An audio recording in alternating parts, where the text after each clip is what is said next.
Bueno, pues nada, muchas gracias por venir una vez más a las charlas de la exposición Ciencia de Acogida. Hoy el que viene a hablar es otro amigo, Dani Gómez, es investigador en el Instituto Cajal, es neurocientífico y además es mago, me gusta siempre decirlo. Y la charla que va a dar hoy es fuga de neuronas, ¿verdad, Dani? Y vamos a hablar de exiliados y neurociencia, ¿verdad? Sí. ¿Exiliados en la Guerra Civil? Sí, la neurociencia de esa primera época del siglo XX. Perfecto, pues nada, os dejo con Dani. Muchas gracias. Buenas.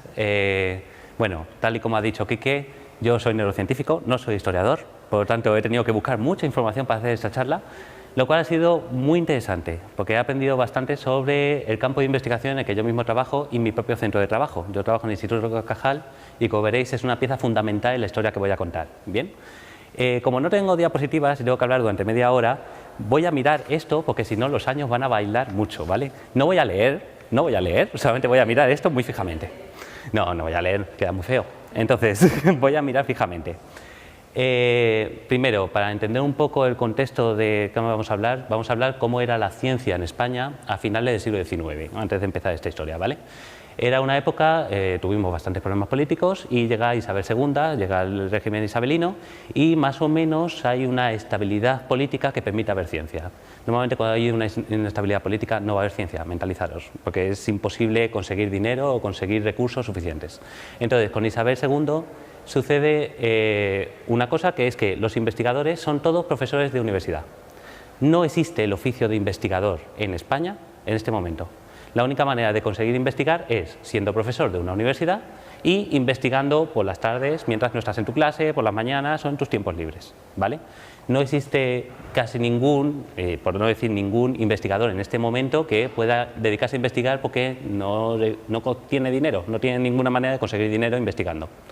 Esos son los problemas por los cuales seguimos todo así. Entonces, España es famosa en algo, es famosa en todo lo que son ciencias naturales y medicina. ¿Por qué? Ciencias naturales, en España tenemos el Jardín Botánico y el Museo de Ciencias Naturales, que ya estaban situados aquí. Y hay investigadores, es decir, el Museo de Ciencias Naturales, aunque tenía poco dinero, tenía un dinero que le daba el Estado, y eso es una cosa que lleva muchísimo tiempo, entonces sí que podían investigar un poco. El Jardín Botánico, entre que mantenían todo el Jardín Botánico, podían investigar un poco más en la flora. Y la medicina es gracias a las facultades de medicina, que ya se empiezan a instaurar en este momento. Hay una ley llamada Ley Costello que separa la medicina y las ciencias de la filosofía. Esto también sucede en este momento, entonces empieza a haber facultades de medicina y hay médicos que pueden investigar un poco. Bien, esto es más o menos el ambiente que hay en este momento. ¿Qué pasa? Sucede una cosa que cambia completamente todo el panorama científico en España, y es el desastre del 98, la crisis de Cuba. La crisis de Cuba es uno de los factores más importantes para entender esta historia. Cuando perdemos Cuba frente a Estados Unidos, la gente no critica tanto el tema de Estados Unidos, sino critica el hecho de que España estamos muy atrasados frente a Estados Unidos, tanto a nivel tecnológico como a nivel cultural. Para que os hagáis una idea, en ese momento, veis cómo tengo que mirar a veces, hay un 71,5% de gente analfabeta en España. Y eso se comenta como diciendo, es que allí me están viniendo con misiles, con gente, con carreras, con diferentes conocimientos, con estrategias, y aquí es un montón de gente que les he mandado a pelear como han podido. Así que se decide que España debe de masterizarse un poco y ser mejor. Y entra en una época de reformismo. Se intenta cambiar todo el sistema educativo español. Sistema educativo, es decir, empiezan desde más abajo. Deciden cambiar todo lo que son niños y jóvenes. Se cambian los colegios, se cambian los institutos y empieza a haber un sistema más parecido a la actualidad a nivel de colegios, ¿vale? Se baja un poco el analfabetismo, pero no se recupera hasta mucho más tarde. Y en cambio las universidades más o menos permanecen como están. Las universidades, como son relativamente privadas, tampoco puedes modificarlas mucho. Sin embargo, sí que se crean algunas leyes para poderlas modificar. Es el momento en el que comienza a haber tesis. El hecho de hacer una tesis en el cual tú presentas un trabajo y en ese momento eres doctor, que es una de las cosas para que tienes que hacer ser científico, es lo que estoy haciendo ahora, empieza en este momento. Se hace una reforma para regularizar un poco cómo alguien puede trabajar dentro del sistema universitario. Antes era a dedo, en plan de, pues me gustas, entras o no. ¿Bien? Entonces, con estos cambios, en 1900 el Ministerio de Fomento se divide en dos ministerios. Un ministerio de Agricultura, Industria, Comercio y Obras Públicas, que se encarga un poco de lo que ahora hace Fomento, y un ministro de Instrucción Pública y Bellas Artes. Es el único momento en el que ha habido un ministro de Bellas Artes. Y ahí es donde estaba metida la ciencia, donde empieza a haber reformas relacionadas con la ciencia como tal. Y, Bellas Artes, por eso estaba ahí metido. Ten en cuenta que en España la ciencia y el arte han estado como compitiendo entre ellas, es decir, la gente lo ha considerado muy juntas. En la época de la Ilustración se decidió poner una Academia de las Ciencias en Madrid y cuando se quiso poner, al final decidieron en el último momento que no la iban a poner y poner otro edificio, poner en ese edificio otra cosa que era un poco más interesante, que era ese Museo del Prado. Entonces, la ciencia y el arte han estado compitiendo en ese sentido y por eso esto se nota en el sentido de que pone instrucción pública, instrucción es aprender a formar y Bellas Artes en el mismo grupo, ¿vale? Entonces, claro, tienen esto y deciden mejorar un poco cómo es el sistema investigador. Crean una unidad que trata de juntar todos los edificios relacionados con ciencia. Y esa unidad se llama la Junta de Ampliación de Estudios. La Junta de Ampliación de Estudios, o siglas como JAE, ¿vale? Que luego, más adelante, para que todo lo entendáis, es lo que llamamos CSIC ahora, ¿vale? Que esto sucede durante la Guerra Civil. El JAE lo que se encarga es de tratar de coger todos los edificios de investigación que hay 4 en España, es decir, el Observatorio Astronómico, el Jardín Botánico, el Museo de Ciencias Naturales y otro centro que ahora entenderéis por qué está metido, y se encarga de un poco dar becas y organizar nuevos centros que se puedan crear. Hace falta alguien que dirija esto. Y ahí entra el primer científico que decidieron meter aquí. Pues claro, si quieres crear una cosa que controla a todos los científicos de España, necesitas a un científico importante. Y aquí es cuando entra una persona que conoce todo el mundo, Santiago Ramón y Cajal. Santiago Ramón y Cajal es el primer presidente de la JAE. Para entender cómo acabó ahí, tenéis que entender varias cosas y entenderéis que la política española no ha cambiado tanto en ese momento, ¿vale? Cajal, como bien he dicho, no es investigador, sino que fue profesor. Era catedrático en la Universidad de Alicante en 1883 y ahí se mete a hacer sus primeros pinitos de investigación. Pasa sin pena ni gloria hasta el 87, que conoce a alguien que es muy famoso en la investigación española, que es Luis Simarro. Luis Simarro es una persona que empezó a meter la psicología y a estudiar la psicología en España y le enseñó que había una técnica de tinción que estaba triunfando en Europa, que es la tinción con nitrato de plata. Era un tipo de tinción que permitía teñir tejidos y lo que le comentaron es: joder, puedes usar esto para teñir neuronas o teñir el cerebro y poder distinguir qué hay ahí, ¿vale? Para que entendáis un poco este momento histórico, se pensaba que, igual que la pierna son piel, que son muchas células pegadas unas con otras, se pensaba que el cerebro tenía que ser algo parecido y que serían neuronas pegadas simplemente unas con otras, formando una red. Eso es la teoría reticular del cerebro, ¿vale? Cajal se va a su casa con esto, con un presupuesto completamente mínimo, sin ningún tipo de dinero, sin ningún tipo de financiación y sin ningún tipo de apoyo, empieza a trabajar en mejorar ese sistema de nitrato de plata. El sistema de nitrato de plata es muy divertido porque cuando lo hacías en el cerebro, señalaba solamente células concretas. En vez de teñir toda la red completa, solo teñías una parte de las redes. Sin embargo, a veces funcionaba, a veces no. Era una técnica un poco peligrosa para usar en ciencia porque no podías repetirla con facilidad. Cajal era experto en fotografía y en la fotografía se usan sales de plata, se usa nitrato de plata y pudo mejorar la técnica y hacerla mucho más exacta para poder distinguir y creerse de verdad lo que estaba viendo y hacer que otros se lo crean. Y lo que consiguió es decir que el cerebro estaba formado no por una red de células conectadas, sino por neuronas independientes. Y que si estuvieran conectadas se habría transmitido las sales de calcio. Y lo que se veía es que tenían neuronas concretas. No solamente eso, dijo que las neuronas tenían que tener un camino de entrada y un camino de salida. Tenía que tener un sitio por el cual entra la conexión eléctrica y otro sitio por el que sale. Todo esto lo escribe en una revista editada por él en España. Es decir, si vosotros editáis una revista, sabéis lo que va a pasar, ¿no? Nadie la va a leer.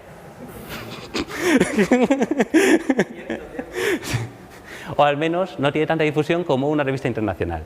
Entonces, a nivel científico, pues eso lo dijo, todo el mundo lo aplaudió y ya está. Sin embargo, lo que decidió hacer fue traducir los textos al francés, que era el idioma en ese momento para la ciencia, ahora es el inglés, antes era el francés, y se difundió a través de Francia y Alemania, y la gente vio el trabajo con muy buenos ojos. Le invitaron a un congreso, el Congreso de Anatomía Alemana, y conoció allí a un señor cuyo nombre es bastante duro de escribir, sí, Albert Kolliger, que es uno de los histólogos más famosos de ese momento. Albert Kolliger, que ya es un señor en ese momento, le coge y le dice que es un trabajo interesante y le tiene más o menos bajo su tutela a la hora de conseguir colaboraciones. Es su puente con el exterior. Después de todo esto y avanzar, él consigue avanzar un poco su carrera investigadora universitaria consigue pasar por varias universidades y consigue una cátedra en Madrid, en la Universidad Autónoma de Madrid, que en ese momento se llamaba la Universidad de Madrid porque no había más, ¿vale? Y en ese momento, ¿vale?, voy poniendo, estamos en 1901, todavía no se ha creado la JAE, como he estado comentando, y ahí le deciden ampliar el laboratorio y crea el laboratorio de investigación biológica, ¿vale?, que en el cual se encarga, pues eso, hacer lo mismo que él estaba haciendo solo en su casa y creando su teoría, comprobándola con otras tinciones que se conocían que eran más correctas, pero comprobando la misma teoría sobre si las neuronas eran neuronas independientes, y todo esto lo hacía con colaboradores y empieza a tener gente a su cargo. Bien, todo esto es más o menos la carrera normal de un investigador en España. ¿Qué pasa? En 1901 se crean los Nobel y en 1906 gana el Nobel de Medicina. Después de 56 veces gente diciéndole que debería ganar el Nobel. Es decir, estuvo nominado todos los años anteriores y no se lo dieron, al final se lo dan ese año. Ese año es divertidísimo. Si podéis encontrar información de ese año del Nobel, es el Nobel más divertido que vais a encontrar en vuestra vida.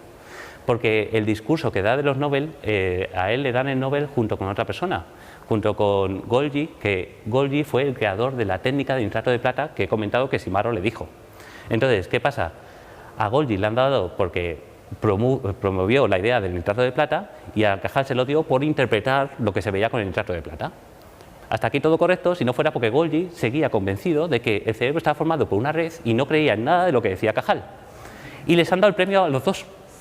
Entonces, el discurso de premio es una de las mejores cosas que podéis ver porque Golgi apareció diciendo lo que dice el otro es mentira. Empezó así el discurso, es decir, es un discurso legendario que es digno de ver.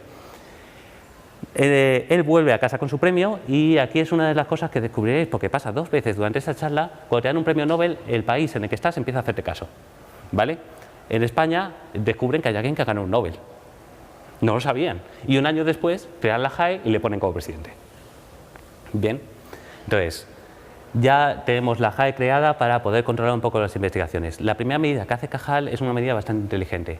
Decide que la mejor manera de promover la investigación en España es yéndose fuera de España. Así que crea un tipo de beca en concreto, que lo que le permite es a la gente viajar 2 años a otro país, a otro laboratorio que ellos elijan, y luego poder volver aquí. ¿Por qué eso no es tan fácil de hacer en ese momento? Recordad que son profesores universitarios. Tú no te puedes ir de un trabajo de profesor universitario y esperar que a los 2 años puedas volver a ser contratado en el mismo sitio.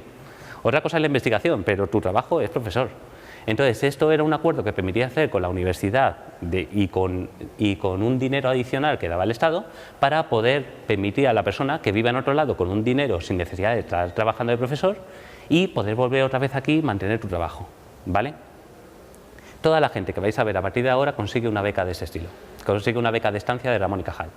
Y estas becas lo que le permitieron es viajar a diferentes lugares y volver. Una técnica muy inteligente para poder descubrir qué se está investigando en Europa y ver cómo mejorarlo, ¿vale?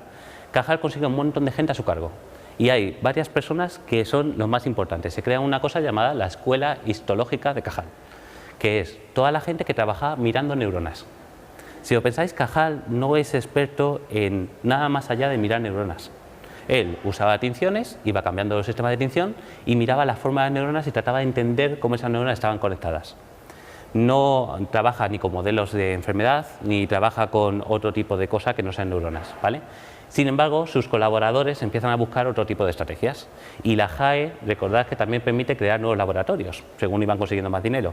Así que se crean varios laboratorios. Un laboratorio es el laboratorio de investigaciones biológicas de Cajal, que es Cajal con todos los suyos trabajando en eso, ¿vale? Y aquí conoceréis a varias personas que iré diciendo. Hay otros 2 centros de investigación que se crean en esta época, en 1907 y otro en 1912.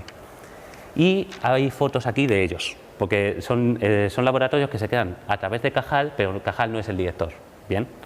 Entonces, uno de ellos es el laboratorio de histología normal y patológica, que se encarga, pues eso, si yo estudio la forma de las neuronas, voy a estudiar la forma de las neuronas en diferentes enfermedades y mirar cómo son de diferentes para tratar de sacar ideas, ¿vale? Aquí el jefe de este laboratorio es Nicolás Achucarro, que actualmente hay un centro a su nombre en la zona del País Vasco, por eso lo recuerdo, y es un discípulo de Luis Simaro, del que enseñó la técnica de tinción a Cajal, ¿vale? Él cogió una beca Ramón y Cajal y estuvo trabajando con Alzheimer, no con Alzheimer la enfermedad, sino con Alois Alzheimer, el que descubrió la enfermedad, ¿vale? Eso lo que le hizo es que fuera muy experto en el tratamiento de patologías y podía estudiar las patologías y muestras patológicas de una manera diferente, y era lo que él hacía. Por ello se creó un laboratorio a su alrededor con sus propios sucesores, ¿vale? Sin embargo, tuvo una enfermedad y murió muy joven. Y le sucedió Pío del Río Baroja, que está Ortega. Pío del Río Ortega, que está ahí, ¿vale? Pío del Río Ortega es el que estaba a cargo de Achucarro, es decir, era el sucesor de Achucarro porque era su aprendiz. Y inventó una nueva técnica de tinción que se llama carbonato argéntico, que le permitía ver las neuronas por dentro. Si veis alguna foto de las imágenes que sacaba Cajal, eran imágenes con las neuronas opacas, es decir, la neurona se teñía de negro y se quedaba negra. Sin embargo, esta técnica permitía hacerla medio transparente, es decir, y podía ver un poco los orgánulos que tenía dentro y verlo de otra manera. Lo que descubrió con esto es que no existían solo neuronas, existía también otro tipo de células que se llamaban microglía, que estaban encargadas en otras habilidades dentro del cerebro. No todo lo que tenéis en el cerebro son neuronas, también tenéis oligodendrocitos y microglía, y este hombre descubrió la microglía. Eso cabreó a Cajal mucho. Es decir, porque Cajal es el que descubre la neurona, entonces no le gusta que descubran otra cosa. Y si leéis a Cajal os daréis cuenta de que pensaba así. Y acaban teniendo una pelea bastante grave y el laboratorio se escinde. Antes estaban como vecinos y luego acaba trasladándose a la residencia de estudiantes e investigando allí, a su aire, ¿vale? Entonces, Pío del Río Ortega es el director de este laboratorio de histología patológica. Y luego tenemos otro laboratorio más que se creó, que es el de fisiología humana. La fisiología humana no se basaba solamente en la histología, en la forma de las neuronas, sino que se basaba en cómo funcionaba el cerebro como un completo. Entonces sí que tenían investigaciones pues, relacionadas con el sueño, relacionadas con cosas más médicas, ¿vale? Y ahí el director es, nunca me acuerdo, sé el apellido pero nunca recuerdo el nombre, Gonzalo Rodríguez Lafora, ¿vale? Que Lafora también aparece en esta exposición porque también es otro de los, está allí. Y tiene una trayectoria similar a Achucarro, de hecho pasa por los mismos sitios, también trabaja con Alzheimer, y él es el descubridor de la epilepsia mioclónica progresiva. Es un tipo de epilepsia en el cual va teniendo crisis cada vez más grandes y los médicos la llaman enfermedad de Lafora, gracias a él, ¿vale? Entonces es más orientado a la medicina. Sin embargo, todas las referencias que tengo de este sitio es que el laboratorio tenía poco dinero y que Lafora estaba prácticamente solo. Es decir, cada vez que venía alguien no conseguía financiarle lo suficiente la investigación que hacía y acababa restringiéndose. Por lo tanto, era un laboratorio pequeñito que estaba solo y recordad que Cajal era el presidente de la JAE, que era el que daba el dinero, por lo tanto también está cabreado con él, ¿vale? Si entendéis todo esto, la cosa más graciosa es que a comienzos de 1920 el rey que teníamos en ese momento, que es Alfonso XIII, se da cuenta de que hay mucha gente que viene a España para ver a Cajal, ¿vale? Recordad que Cajal es famoso, ha ganado un premio Nobel y mucha gente viene a España y flipa con el sitio en el que tiene. Es decir, es un sitio con muy baja financiación comparado con el resto de Europa, que está mucho más avanzada tecnológicamente que nosotros, y con poco material. Así que decide, como herramienta política, darle un laboratorio más grande y decide crear un laboratorio que se llama el Instituto Cajal, ¿vale? Que es el Instituto Cajal en el cual trabajo yo ahora, tiene su evolución. Este Instituto Cajal no es solamente el laboratorio de investigaciones de Cajal, también es el Centro de Fisiología Humana con Lafora y el Centro de Pío del Río con patología, con histología patológica. Se odian. Imaginaros si queréis hacer un edificio entre tres personas que se odian. 10 años tardaron en tener diferentes tipos de conflictos para montar el edificio. Desde que no se ponían de acuerdo sobre a dónde mudarse, que no se ponían de acuerdo de la distribución que tenían que tener, ni se ponían de acuerdo sobre la financiación. 10 años, ¿vale? Después de todas estas peleas se consigue crear el edificio en 1932, este edificio independiente. Y ya se monta el Instituto Cajal en el Cerro de San Blas, ¿vale? 4 años después de 1932 empieza la Guerra Civil, ¿vale? Entonces, y eso cambia completamente las normas del juego. 2 años antes de la Guerra Civil, en 1932, Cajal muere, ¿vale? Por eso Cajal no está en esta exposición, porque Cajal no es ningún tipo de refugiado, ni le afectó la Guerra Civil ni de pasada, murió antes de ella, ¿vale? Ni se la olió. Entonces, hay que tener varias cosas presentes de la Guerra Civil, y si vais a otra de las charlas de esto, también lo tienes que tener en cuenta, porque hay una variable muy interesante, y es cuándo comenzó la Guerra Civil. Eso define mucho el qué pasó con todos los investigadores que veis en los cuadros de detrás. La Guerra Civil empezó el 18 de julio de 1936. Era verano. Eso implica que mucha gente con becas de Ramón y Cajal o cosas similares estaban de vacaciones o visitando otros laboratorios. Y si visitas otro laboratorio y te encuentras con este problema, lo que haces es no volver. es mucho más fácil que exiliarte. Es decir, tratar de coger el primer tren que encuentres lo más lejano posible. Eso hizo que mucha de esta gente más o menos empezara en los laboratorios donde cayeron en ese verano. Y en ese sentido, Pío del Río Ortega, el director de este centro, acaba en París, luego se va a Inglaterra y acaba consiguiendo una cátedra de investigación en Argentina, que es allí donde muere. Él ya se nos va. También La Fora huye a México y se queda en México viviendo. La Fora está en uno de los dibujos de ahí, luego lo podéis ver. ¿Vale? Y Llorente de No, que es uno de los discípulos de Cajal, se va a Estados Unidos. Bueno, más bien, estaba en Estados Unidos y decide quedarse allí. ¿Vale? Entonces, se ha ido mucha gente. En el momento en que comenzó la guerra se vio por dónde iban los tiros. También Pío del Río Ortega era 2 años antes el fundador de Amigos de la Unión Soviética. Eso implica que te tienes que ir lo más rápido que puedas de este país, ¿vale? Entonces, ¿quién queda aquí? En el Instituto Cajal, cuando Cajal muere, se pone un nuevo director. El nuevo director del Instituto Cajal es Fernando Tello. No, Francisco Tello. Francisco Tello es uno de los discípulos de Cajal, que está especializado en giniculado en una de las zonas del cerebro y es un histólogo de pura cepa, ¿vale? Y también hay otra persona que es Fernando de Castro. Fernando de Castro es otro investigador, discípulo de Cajal. Ambos eran los más jóvenes que tenía Cajal, eran los más pequeños, y en este momento, cuando sucede todo esto, tienen 30 años, ¿vale? Y él es el que descubre los quimiorreceptores, descubre que el cerebro también tiene receptores a componentes químicos y no solamente todo es relacionado con neuronas, ¿vale?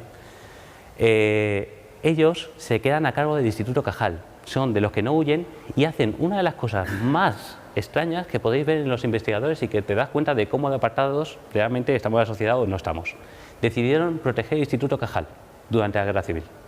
Estuvieron investigando todos los años que duró la Guerra Civil en el Cajal.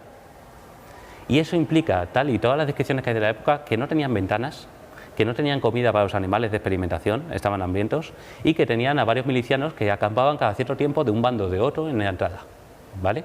En estas condiciones consiguieron seguir investigando y protegieron tanto todo el legado Cajal, todos los dibujos de Cajal y todas las cosas que tenían, como incluso publicar varios artículos durante este periodo. Lo cual es loable en cierta medida, ¿vale? Por eso le merece un premio, ¿vale? Entonces, en la Guerra Civil ellos dos consiguen sobrevivir completamente, todos los demás han ido, y el JAE, que se había cancelado en este momento, vuelve bajo el nombre de CSIC, ¿vale? Le deciden cambiar el nombre, que es algo parecido, pero no es igual. Es parecido en el sentido de que quiere unir todos los centros de investigación que había en ese momento, pero con una fuerte ideología. Entonces, tiene una cosa que se llaman técnicas de depuración. La técnica de depuración es que cada mes te reunías con toda la gente que podías ver que era un poco tal y hablarles sobre su vida.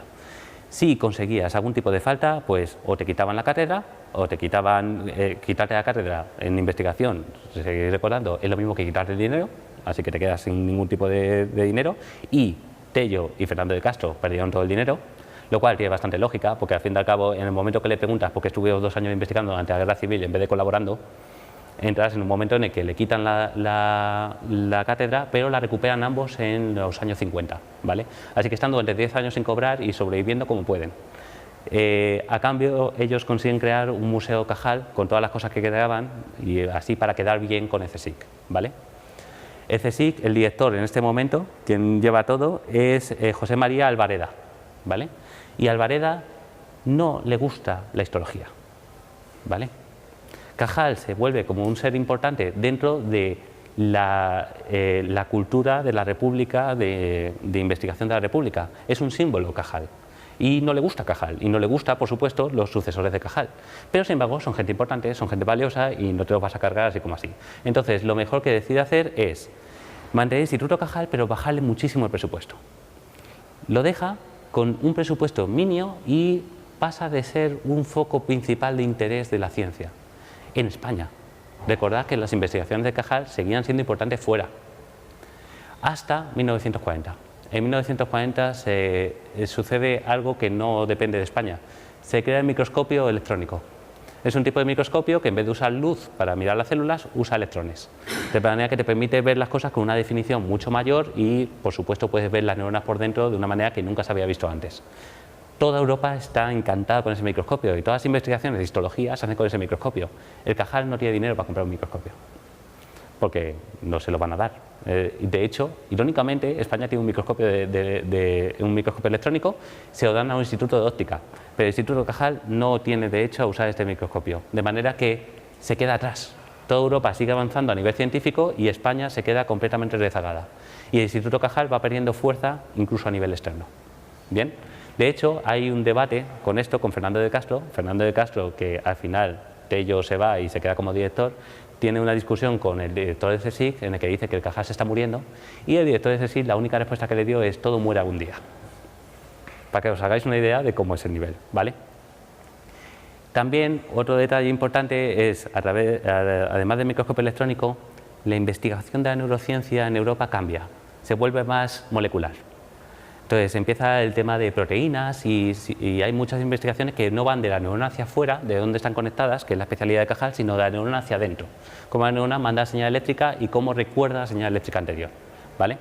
Esto también es algo que la escuela histológica se queda muy atrás.